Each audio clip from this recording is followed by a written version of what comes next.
Good afternoon, everyone that is joining. We are very grateful to have on RUInformed Age Well series for this month, our very own Sean Smith. Mr. Smith is the state director of the Virginia Senior Medicare Patrol program.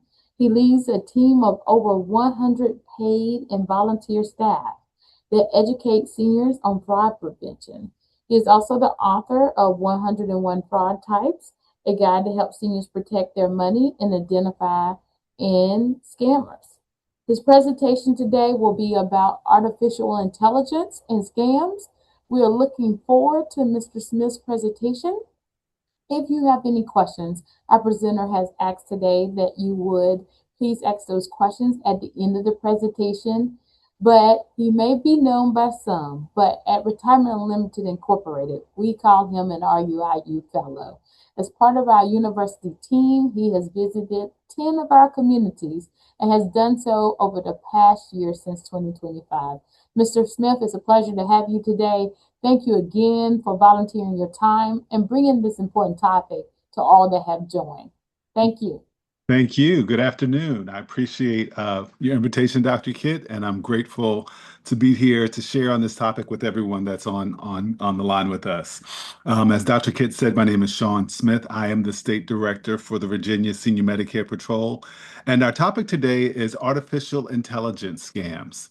And so, just by way of agenda, we're going to first cover a little bit about what the Senior Medicare Patrol is, kind of what we do, how we do it.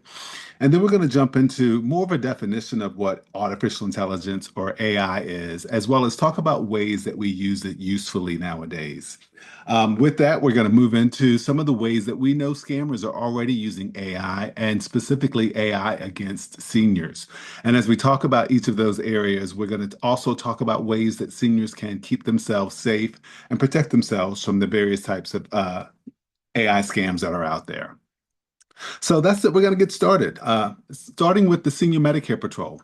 The Senior Medicare Patrol is a program, and its whole focus is to empower seniors, their family members, as well as caregivers, to prevent, detect, and report healthcare errors, healthcare fraud, and healthcare abuse.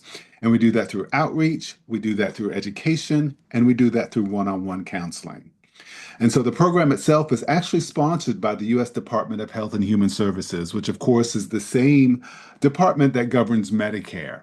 And they basically provide grants to all 50 states to run an SMP or Senior Medicare Patrol program. And so there's an SMP in every single state plus 4 U.S. territories. And they all do the same thing with regard to education outreach and counseling, but they all do it a little bit differently. And so in Virginia, the organization that received the grant to run the program is called the Virginia Association of Area Agencies on Aging. And so there are 25 area agencies on aging around the state. So wherever you are in the state of Virginia, if you're in the state of Virginia, there's a local, what we call AAA, Area Agency on Aging, that serves you as a senior. And so in each of those agencies, we have both paid and volunteer staff to help us run this program. And so basically, they do things with us in the community, things like outreach. We go to various events where there might be vendors. We have vendor tables set up, and we give out resources to seniors so they can learn about different scams, but also learn how to protect themselves from scams.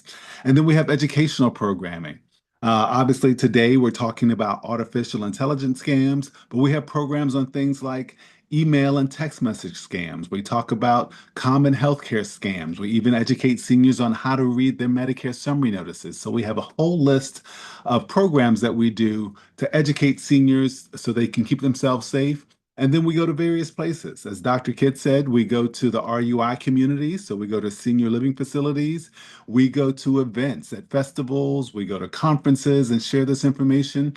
We even go to churches. And so anywhere there might be seniors, we try to get there so that we can educate seniors. We even say we'll come to your cookout or your birthday party, as long as you share your cake and ice cream with us. But we love to come out and educate seniors, bring resources with us so that they have those resources and want to help keep seniors safe. In addition, we have a 1-800-fraud hotline where seniors can call and get free help if they feel like they're a victim of a healthcare scam. And that could be something as simple as looking at your explanation of benefits or an EOB or your Medicare summary notice, what we call an MSN, and seeing something on there that doesn't belong. If you see something, you can give us a call. We will help you figure out what the problem is, but then we'll also take steps with you to rectify that problem. All of the services that we offer are free, so we never bill you. We never have to pay for anything, even when we come out and share in your community. All of those things are free services. So that's the Senior Medicare Patrol. That's kind of what we do, and that hopefully explains why I'm here today talking about artificial intelligence scams. So, if we were to put a definition to artificial intelligence and ask ourselves, what is artificial intelligence or AI?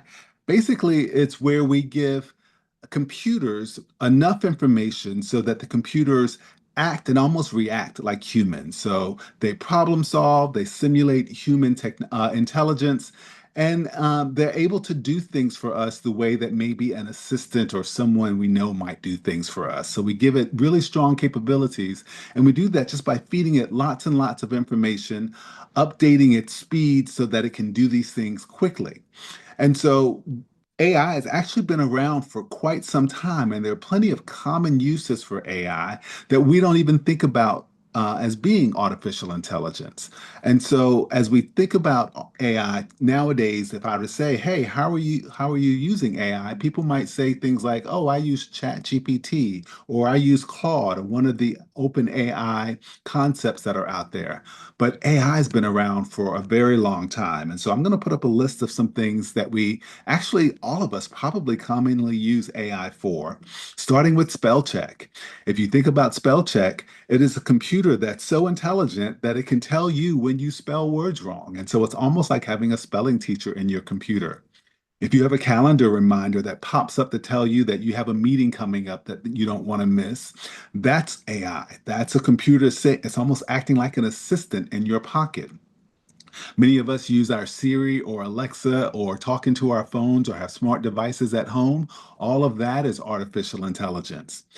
Dictation software. If you've ever gone to send a text message and instead of typing it, you hit the little microphone and you start talking and the computer types for you, it's like having a transcriber inside your device. If you use fingerprint or face ID to get into your telephone, all of that is artificial intelligence. It's like having a security guard at your phone saying you can get in, but you can't get in.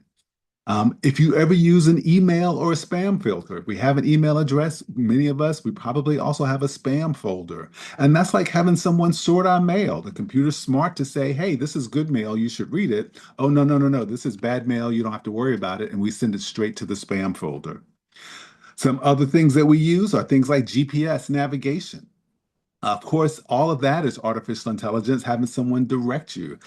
In the past, we'd have to go to gas stations and pick up maps and then have whoever's riding with us tell us when to take a right or a left. And now this GPS is like having that person in the car, even when you're by yourself.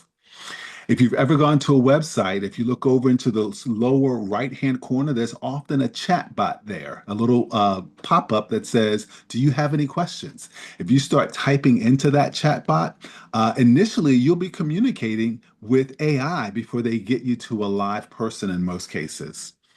And language translation is actually another way that we use AI on our telephones. In the past, if we went to a foreign country, we would probably have to buy one of those little phrase books to kind of speak in that language and have people speak back to us and figure out what they were saying. Now you can talk into your phone in English and it will automatically translate that to whatever language you choose so that the person that you're talking to can hear it in their language. And when they speak back, it comes back to you in English. So all of that is AI. We actually now have some autonomous vehicles. In some of the major cities around the country, there are autonomous vehicles that you can get a ride in. I was recently in San Francisco and they have this thing called Waymo.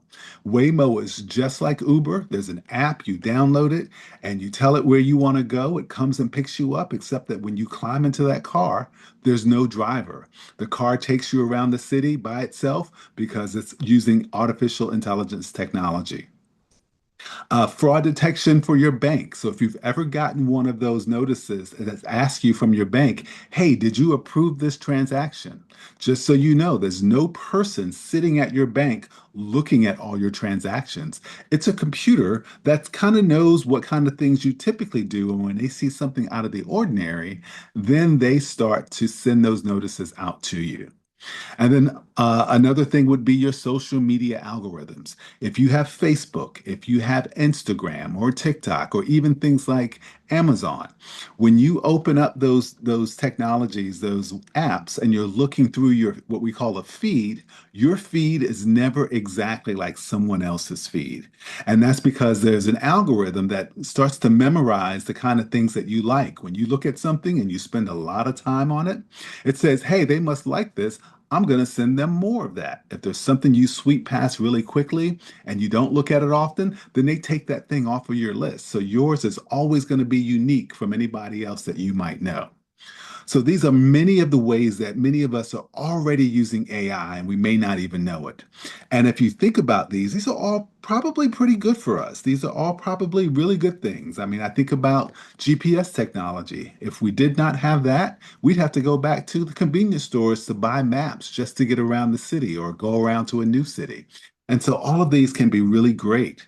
But what we understand and what we know about the world that we live in is that every time we get good things, there are people that are on the other side using them for bad purposes. And so while I want everyone to know that AI is not a bad thing, they're just people that are using it for bad purposes. And so we're going to jump into a couple ways that we know that scammers are using AI. We're going to look at two different types of artificial intelligence. We're going to look at voice cloning scams, and we're going to look at what we call deep fake video scams. We're going to start with the voice cloning scams. And basically, these are scams where scammers are able to use artificial technology to steal and imitate people's voices. And often they use that technology to commit what we call the grandparent scam. And we're going to talk a little bit more about that scam. But basically, they're able to steal your voice and then manipulate your voice to say anything that you may have never said. So you could have your voice stolen of you having a conversation with someone, and then they can create a whole new conversation using the sound of your voice. So I'm going to share a video quickly, and it's going to show how this technology works. Cybersecurity expert Pete Nicoletti created my voice from old news reports online. What you're about to hear is something I never said. Hey, this is Carter. I need your credit card number right now. I mean, that really sounded like me. It is you. It's cloned you. It's AI Carter. To test it out, we called my mother. Hey, I'm about to do an interview, but I have a quick question. I need you to text me your driver's license number as soon as you can. She fell for the fake voice. I feel bad. I feel terrible We about just it. scammed my mom. Did you just get a call from me? Asking for my driver's license number? Yes. That was an AI-generated voice. Oh, God, Carter, that's scary. Is this the real you now? This is the real me now. We live in a post-real society. You can't. So they were able to go online and find this gentleman and use the voice that he had online to duplicate his voice and then manipulate it to say anything they wanted them to say. And so we see this scam, or we see this technology being used to commit what we call the grandparent scam. Now, many of you have, I'm sure, probably heard of the grandparent scam. And basically, we'll talk through it a little bit. But uh, what happens is a grandparent gets a phone call from who they think is their grandchild. And really, they're getting that phone call from a scammer who has stolen the grandchild's voice. On that phone call, the grandchild will say, Grandma, Granddad, I'm in trouble and I need some help. They claim that they're in trouble and they go through and tell you the story about how they got into a car accident, or maybe they were arrested, or maybe they were on vacation and got abducted. And whatever the story is, they need money and they need it quickly. They insist that the grandparent doesn't tell anyone. They say, hey, don't tell mom and dad. I don't want to get into more trouble, or I don't want to upset them. At that point, the grandparent is all sucked into the scam and they start to participate. And then they give the grandparent instructions on how to transfer the money. They often ask for things like wire transfers. They may ask for things like Bitcoin or cryptocurrency. They may ask for a money order, or they may ask for a gift card with money on it, or they may ask for a large sum of cash. All of these are ways that once you transfer that money, it's going to be almost impossible to trace that money and then get that money back. So they tell the grandchild, hey, someone's going to come up to the house and they're going to pick up the $5,000 in cash. After they get it, I'll call you back. So the grandparent goes through whatever steps they need to take to get that money. And then they hand it off in whatever way they're instructed, whether it's someone coming to their house and they may be asked to deposit it into a crypto machine, or they may be asked to mail it somewhere or send it somewhere, or they may be given instructions to drop it off somewhere. And then they sit home and wait for the phone call. And the problem is, at that point, the phone call never comes. They finally pick up their phone and call their grandchild, only to find out that the grandchild is exactly where they're supposed to be. They're at home, they're at school, or they're with their parents, but they've never been in trouble, and the grandparent has given all this money away. This is a very popular scam because it works. Grandparents are convinced that they're talking to their grandchildren, and really it's someone that's stolen the grandchild's voice. You can go on YouTube, and there's stories after stories of people falling for this scam. And the way that scammers work is once they find a scam that works, they do it over and over and over and over again. Now they've gotten to the point where they're doing the grandparent scam in reverse. They are recording parents and grandparents' voices and then calling the children, telling the children that the parent is in trouble. Recently, there was a gentleman who got this call and he heard his dad's voice, and his dad sounded really distressed, really like he was in trouble.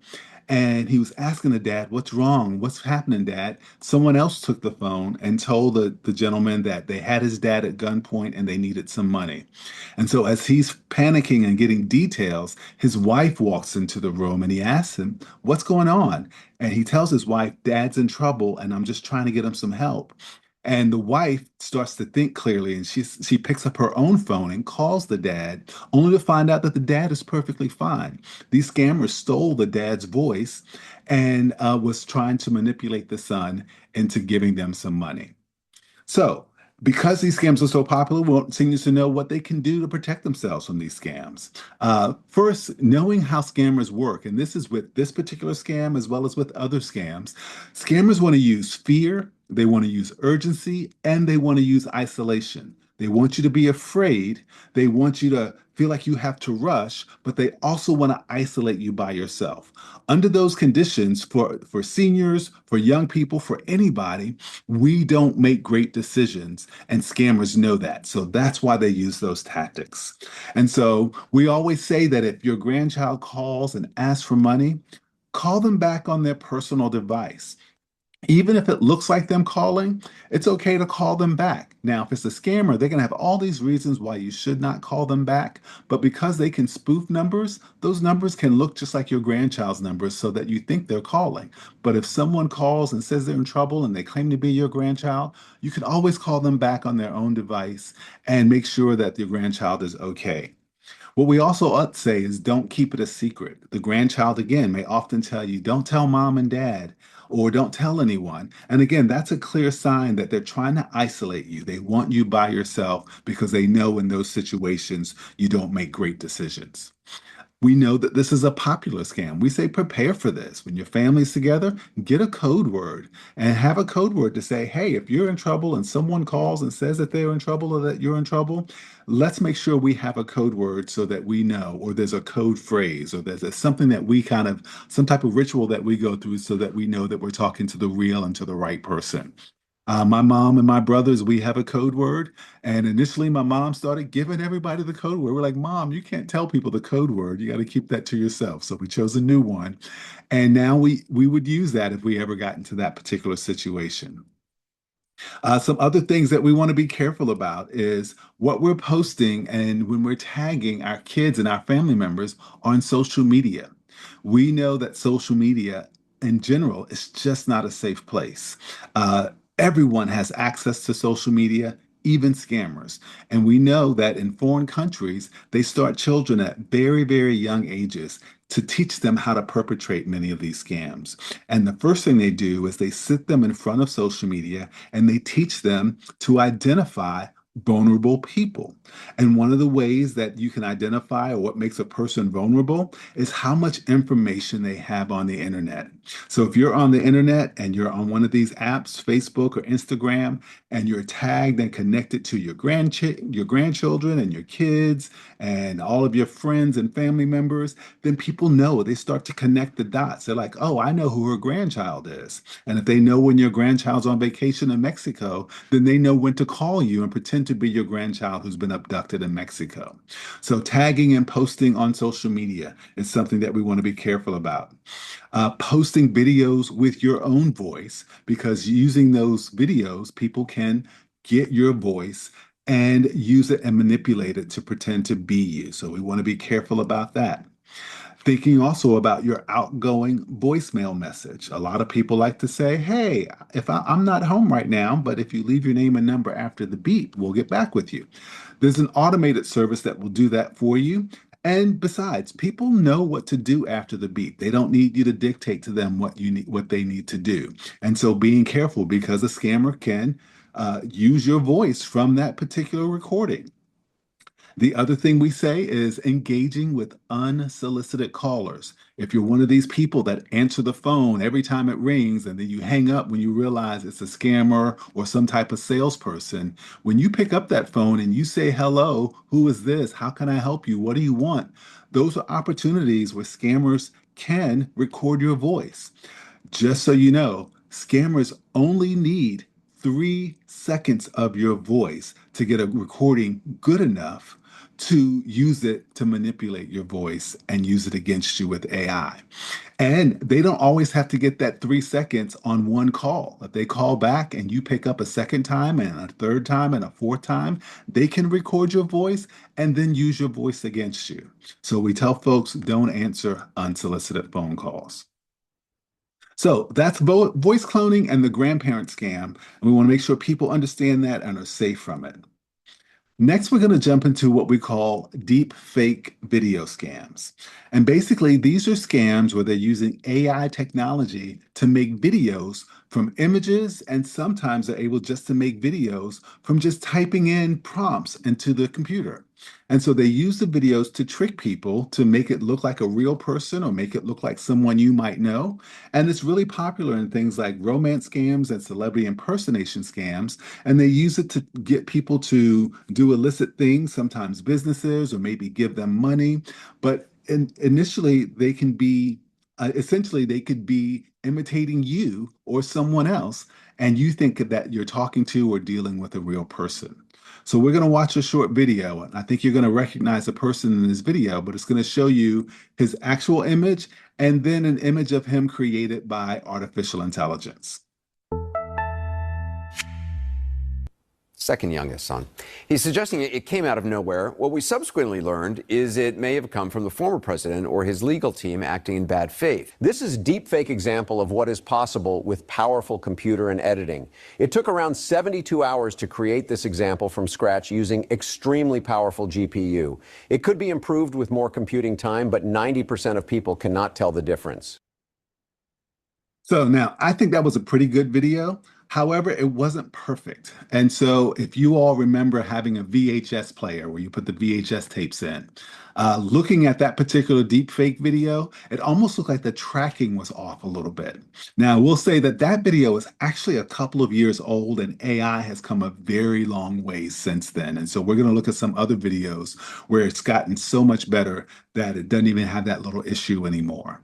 But as I said earlier, deepfake videos and deepfake scams are popular, and because again, they work. They convince people that they're talking or dealing with real people. One of the ways that scammers use it is through celebrity impersonation scams, where they use a celebrity's likeness to promote items or solicit money in some type of capacity. We'll look at a couple of examples of that. But then also things like romance scams, where people are pretending to be love interests or doing things like what we call catfishing, where they're pretending to be one person and they're really somebody else that they're quote unquote falling in love with. So we'll look at that deeply. With the celebrity impersonation scam, Tom Hanks was actually found to be a part of one of these, not a part of it, but they used his image and his likeness to sell dental products that he never agreed to sell. So they stole his face, stole his voice, and created commercials where he's asking people or telling people to buy these products. And people are like, oh, it's Tom Hanks. I like him. I trust him. I will buy it. And he had to sue in order to get them to stop. There's a story here where a woman thought that she was in a relationship with Brad Pitt. He reached out to her on Instagram, told her he was sick and in the hospital and he needed some money, and she gave him $750,000, thinking that she was in a relationship with Brad Pitt. And so the celebrity impersonation scams are pretty popular, but they can impersonate anyone. And one of the popular ways that seniors are getting caught up in these scams is through what we call romance scams. Now, basically, a romance scam is when someone pretends to be in love with the person only for the purpose of extracting money from them or getting them to go into business with them. But the whole end of it all is trying to get money out of a particular person. Now, I talk about this with seniors, and sometimes seniors kind of laugh and giggle, but this is not uncommon for many reasons. Many seniors are often by themselves. Their spouse may have passed away, or their kids and their grandkids may have moved away. And they're isolated, they're alone, they're looking for companionship, they're looking for connection. Especially if you guys think about how we went through COVID, and there were a lot of seniors that were isolated and by themselves. And so, what do? They go online to some of these apps, Facebook, Instagram, or they may even go to a dating app. There are tons of dating apps out there. And none of these things are bad things for meeting people. But if you're going to try to meet someone, you want to know what the red flags are and what to look out for. And so the way this scam typically works is a senior goes online, they want to meet someone, and they might go on a dating app or they might go on Facebook or Instagram, and they'll reach out to try to meet people. And the person they meet, if it's a scammer, they oftentimes live far away from where the senior lives. So if the senior lives in Virginia, they live in California, or they may have a story that says, oh, well, I'm a government contractor and I work in the Middle East, or I work on an oil rigger. But for whatever reason, they live very far away to the point where you can't really meet them face to face. So they live abroad. And then because that scammer is very skilled at what they do, they have a lot in common with that senior. They claim to have a lot in common because, of course, they want to advance this relationship. So the senior says, oh, my spouse died. The scammer's like, oh, my spouse has died also. Or I have 5 grandkids. Oh, you have 5? I have 6 grandkids. Oh, you like roller skating? I love roller skating. And so they have this tremendous amount in common with the senior that starts to pull that relationship together. They get the senior on the hook, and then they fall in love quickly. They say exactly what the senior wants to hear. Gosh, I don't know where you've been all my life. Or, hey, beautiful, it's so great to see you this morning. So great to text you. So great to hear from you. And they get texts from them every single day or every single evening. Tell me how your day has been. I just want to hear about you and what you're doing. But they fall in love quickly. And they say things like, hey, if it wasn't for you, I don't know what I would do. Or I was on the verge of maybe even killing myself, and you came along and you've made my life so much better. So they say all the right things, and then they fall in love quickly. 2 weeks, 2 months maybe, and they're already in love with that senior. And then directly or indirectly, they begin to ask for money. Directly could be something like, hey, I'm in a bit of a pickle and I need to borrow $200. I promise to give it back to you in 2 weeks. And then, of course, they get the money and they never give it back. Or indirectly could be, hey, my mom lives in Virginia with you. Gosh, I'm so far away. She's having some trouble. And because the senior's in love and they have a relationship with this person, they might say, oh, that's not a big problem. I can help you with that. And over time, they end up giving more and more and more money to this scammer.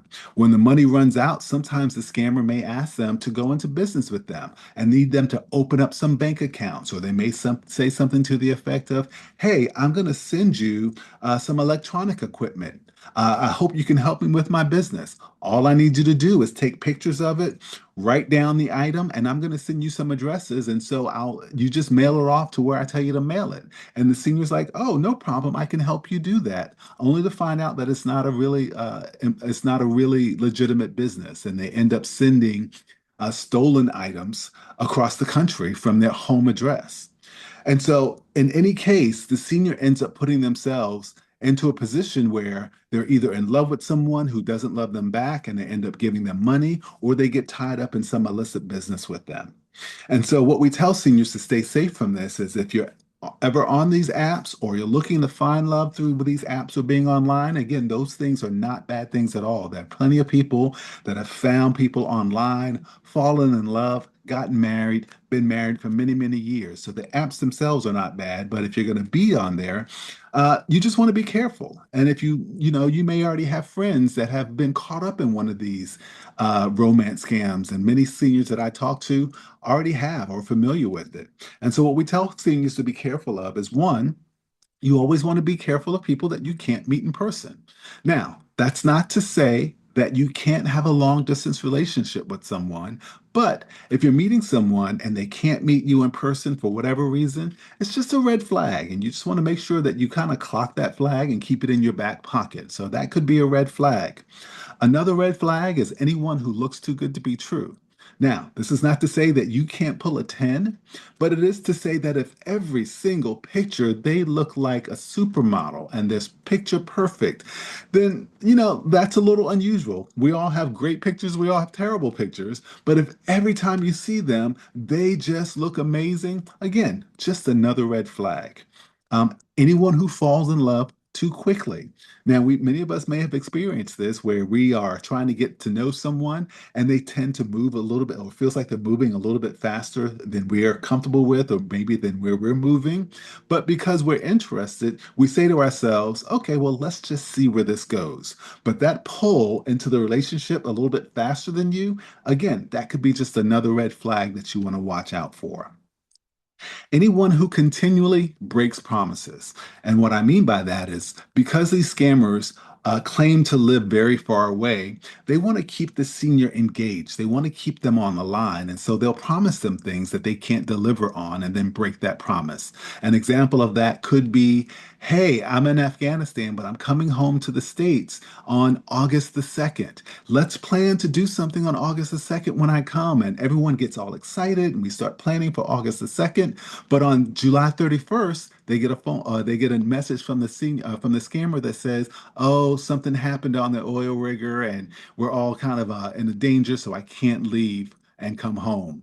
But I'll be there on October 9th. Let's start planning for October 9th." And everyone gets excited for October 9th. And then on October 7th, oh, someone got killed and I've got to take their place and I can't leave. So they continually break these promises.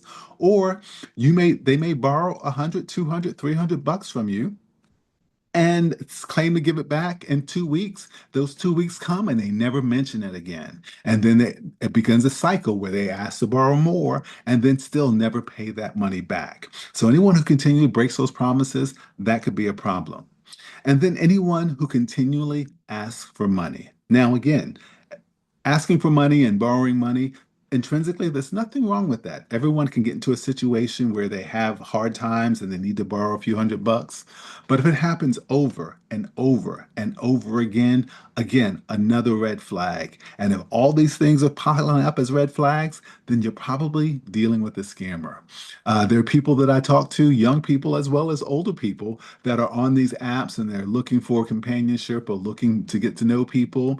And they get, 2, 3 weeks into the relationship and they realize this is a scammer I'm dealing with because these red flags start to show up and they break off that relationship and they kind of start from scratch.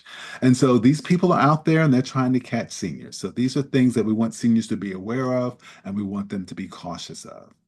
Now, a lot of seniors or a lot of people in general are like, well, how do people fall for that? Like that just doesn't seem like something I would fall for. And many times we've seen it in real life where we have a friend or a family member who has a new love interest and they're talking about how great this person is.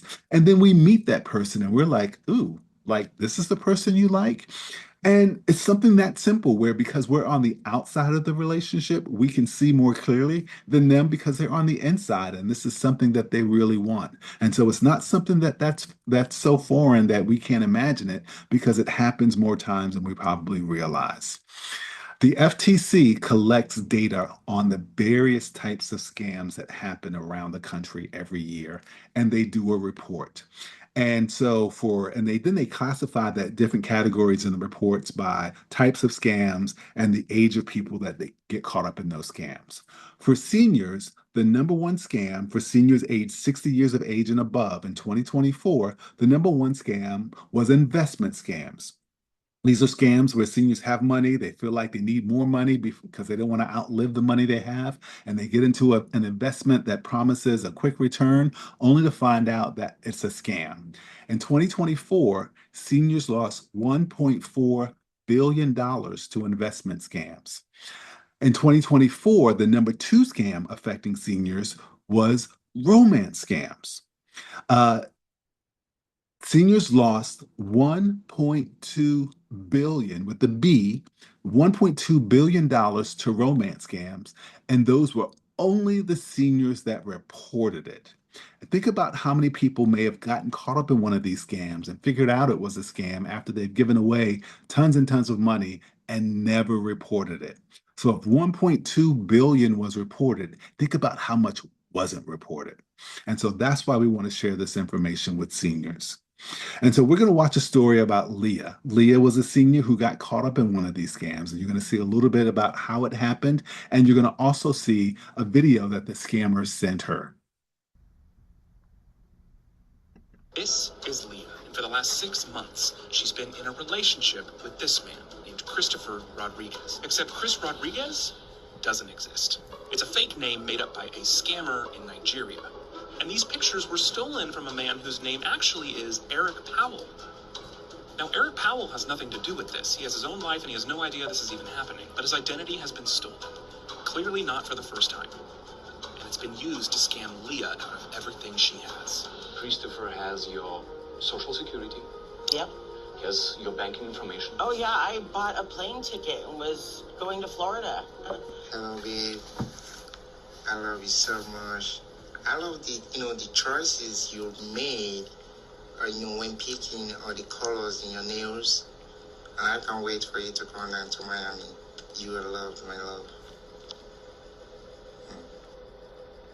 So my opinion is that was a horrible video. However, it was good enough for Leah. Leah was already in love. They were together for 6 months. She's excited about going to visit him. She's sending him money and giving him personal information. And all she needed was an excuse to believe that video. And we don't know what lie was attached to that video. Hey, Leah, my video is not great because remember, I work in Afghanistan or I work on an oil rig and we don't have high-speed internet. Or my video's not great because I don't have a brand new fancy phone. I have one of the older phones. So the video's not going to be, really good. The point is, though, that video was made from the photograph of that other gentleman, Eric Powell. And so the scammers stole just the picture and then they animated the picture with artificial intelligence. So that's one of the ways that AI does deepfake videos. This is another way that they do it, where I'm going to set this up for you. As you can see, there are two images, two faces on your screen. And the small box is an actual person. That's a gentleman with a wig on. The larger picture of the woman is what we call an avatar. That is an artificial intelligence created individual. So that's not a real person. And when I start this video, what you're going to see is he's demonstrating how when he moves, his avatar moves. And so typically you would not see him. He's just doing this to demonstrate to us how his avatar mimics his motions. And so the normal person, or when someone's looking at this, all they see is the girl. And they think they're interacting with the girl, and they're really interacting with this man who they can't see. He's using his real voice, but they can choose any voice they want to go with the avatar. And so you're going to see him demonstrate his hand motions. He's going to start eating. You're going to see him move his eyes back and forth, and his avatar is going to follow along. So people think they're looking at a real person, and really they're looking at an artificial intelligence generated individual. 其实已经是很完善的，包括像这种捏脸什么的，它都是一个常规操作。这个东西是不会破相的，就是包括什么戴口罩啊，或者这个吃个饭什么的。就比如说这个吃个饭，等一下我先把这个美颜关一下，不然的话等一下会影响。这个吃饭、喝水，然后什么摸脸，然后什么捏脸，这种都是不会影响到这个换脸的。这个其实是一个换脸的基本操作。那么什么是直播换脸？那么什么是直播换脸最难的点呢？其实就是几个，一个是这个眼睛，就是你看这个眼睛的这种就是转动，然后闭眼，还有这个嘴巴，说话的时候很多垃圾模型它是没有办法去闭眼。So if you think about it, people are looking at that woman, thinking they're dealing with a woman, talking with a woman. She's moving like a person, and you wouldn't even know that it's not a real person. And so, again, people ask, well, how do people fall for this? Well, they're doing video calls with they think they're dealing with young women, and they're dealing with men in the background, or vice versa. It could be a woman in the background pretending to be a man. Or what we also see happening is people falling for investment scams. They see something online about a webinar where they might, quote unquote, learn how to invest, maybe how to invest in cryptocurrency or how to invest in Bitcoin. And the gentleman in the avatar looks like a gentleman in a nice suit sitting in an office, and he's giving them instructions. And really, it's a scammer in the background that they don't really want you to see because he lives in some poor country and he looks poor. But they've got you fooled because you're looking at this image that you think is a real person, and it's not a real person. So that was a pretty advanced one. We talked about Anderson Cooper's video, how it wasn't quite perfect. And we talked about the video with the gentleman who scammed Leah and how that wasn't, a great video. I'm going to show you a video next to show you just how far we've come with artificial intelligence and what people can do with it. And so as you watch this video, keep in mind that none of these people are real. None of the backgrounds are real. None of the voices are real. Someone sat at their computer and just started typing in information about what they wanted to see. And over time, they were able to put this video together to make so that people could see how advanced AI is. In a stunning development, Canada has declared war on the United States. Let's go to Joe Braxton, who is live at the border. I'm currently at the border, but there is no war. Mom, Dad, I know this looks kind of real, but it's all AI. Grandpa, I'm fine. This is just AI. You don't need to wire money to anyone. I am not in love with you. And I do not need your money for a plane ticket. I am AI. This fake moon landing footage isn't classified. It's AI. You're probably wondering how I got rich with crypto. The truth is, I didn't get rich off crypto. I don't even exist. You might be able to tell this is fake now, but it's gonna keep getting better. We're all AI. There could be aliens, but I'm not one of them. I'm AI. An herbal supplement did not cure my cancer. I'm not even real. Uncle Fred, the government has not been taken over by lizard people. You don't need to send us $5,000 in gift cards because you missed jury duty. Grandma, it's not real. It's AI. It's AI. It's AI. Bro, it's AI. Fake faces. Real consequences. Think before you trust.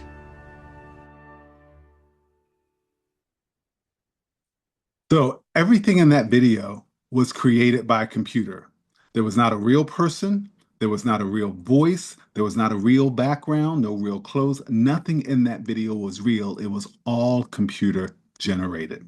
And we see a lot of this right now on social media, which is why we say social media is not a safe place. There's a percentage of the videos, if you're ever on social media, TikTok or Facebook or any of the other ones that are out there, that if you scroll and you're looking at various videos, there's a percentage of those videos, as well as those advertisements, that were created by AI. And you might think that you're looking at a real person. What we know is that scammers are using AI and that they're here in the United States, but they're also at various places around the world. And they're using it to manipulate us, to manipulate our thinking, manipulate our actions, to get us to think things that aren't real, to get us to invest in things that aren't real. There's been a story recently about an individual on on Instagram. It's a young lady who's blonde hair, very pretty. She's supposed to be in the service and has conservative views. And she is, collecting money to help promote her views around the country. And really, it is all created by artificial intelligence. And people are sending her money because they want to support her. And really, it's a young college man who's collecting money to help him pay for college. But people believe that it's real. And so, again, people are using this to manipulate us. When we hear a lot of the fake news about wars and disasters that are happening, they show videos and images of war and disaster, and some of that stuff has just been created by computer. We already talked about the grandparent scams. We talked about romance scams. I will say, over the last year or two, I've heard more about aliens and UFOs than I've heard about since I was a kid. And they have videos about aliens and UFOs out there. And again, all of that is kind of created by AI. Crypto investments and cryptocurrency, a lot of those things are created, or at least the advertisements and the promotions of it are promoting scams, and they're doing it using AI.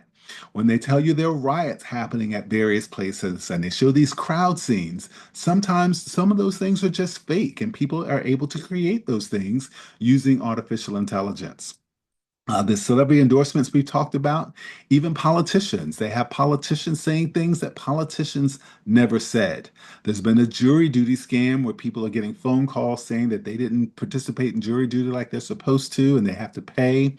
Or they're even influencers saying, hey, I got rich off of cryptocurrency or this particular business. And they show you the 5 or 6 or 7 cars that they purchased with their money. And really, none of those cars exist. They created those things using AI. They want you to buy into their system or pay for their training so that you can get it too. And then they use people that we trust, priests, judges, journalists, that, we see them and we think, oh, we trust them, we can believe them. And really, none of those people are real. And so, what we remind folks once again is we always want to do our own research. We always want to ask questions, especially when we're dealing with social media. When I say social media is not a safe place, social media is like walking through a really bad neighborhood. You want to watch your pockets and watch what people are telling you. When you feel emotionally charged, they get on social media and they want you to be angry. They want you to be upset. They want you to be afraid. And when you feel those things, again, we talked about earlier how scammers play on your emotions. They want urgency. They want you emotional. They want to isolate you. So when you feel those things because of something you watched or because something you heard, especially on social media, you want to do your own research. When you're uncertain about something that you're seeing, you want to do your own research. When it sounds outrageous, unbelievable, or too good to be true, you want to do your own research. I say this about politics. I think we all have politicians that we love, and we all have politicians that we love to hate. And when the ones we love to hate say something outrageous, we just want to make sure and do our own research to be sure that they actually said that. Because again, people are out there trying to manipulate us, and we want people to be safe and to be making great decisions, not based on what they see, but based on what they know. And with that said, we have about 9 minutes. I wanted to open the floor to questions. I'll go ahead and stop sharing my screen. Get me back in the picture. There we go. Yeah. Wow. Thank you, Mr. Smith. I appreciate all that information because as you were talking, I was writing. 3 seconds did you hear, audience? 3 seconds in offering, answering a phone call that may turn into something that we do not want it to be. Are there any questions from the audience at this time? You may actually put your question in the chat or the question and answer box as well, so that we can help respond to any questions from our audience, and especially our residents in the community.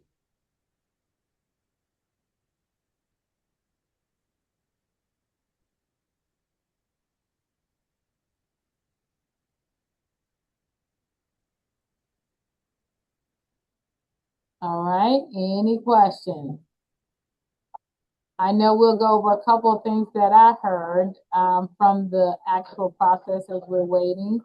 I know that too, you talked about just in general that it was, I believe, 1.4 billion in investment scams. So that is an amazing number there, Mr. Smith. So, and how often does that report, and can the public get to the FTC report? Yes. So the FTC, or the Federal Trade Commission, it's ftc.gov.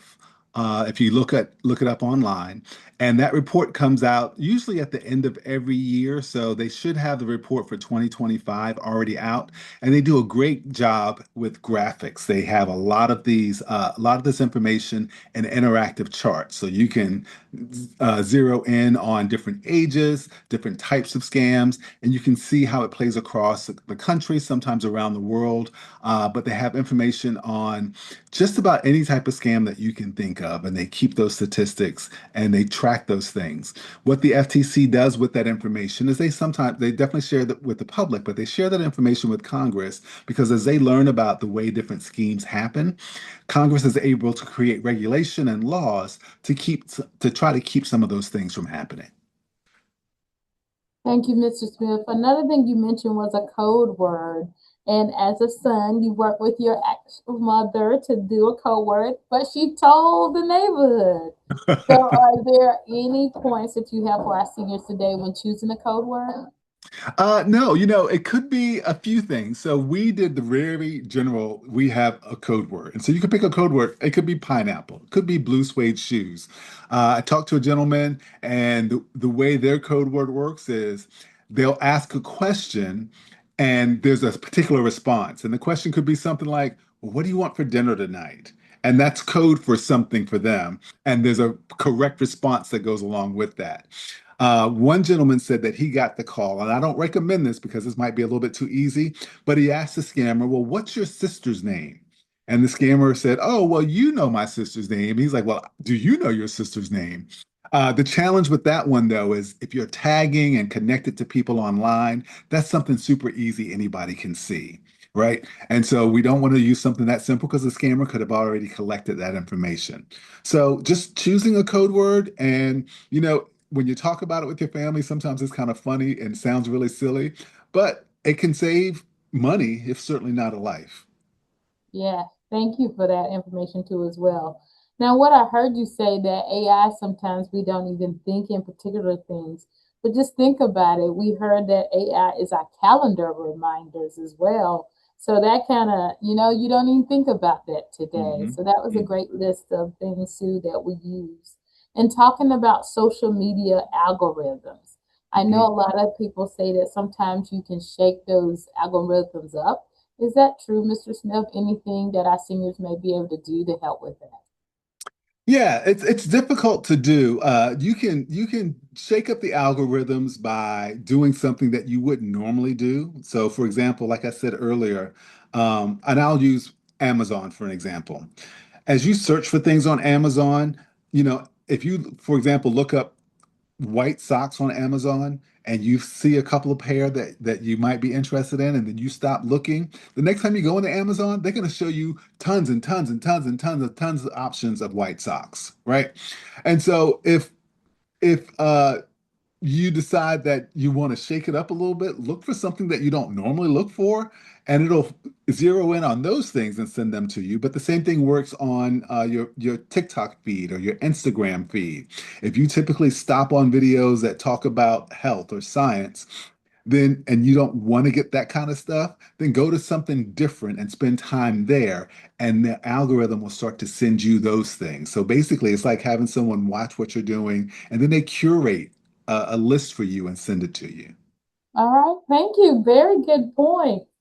All right, team residents that have joined us, our communities, is there any questions from the audience?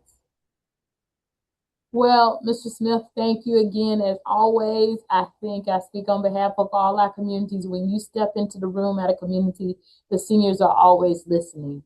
So thank you for protecting them in your everyday job, and thank you for taking the time to share this with us today. You're absolutely welcome. Thank you for having me. You're welcome. And everyone, we hope you all join us August the 5th for our next RUInformed in August the 15th.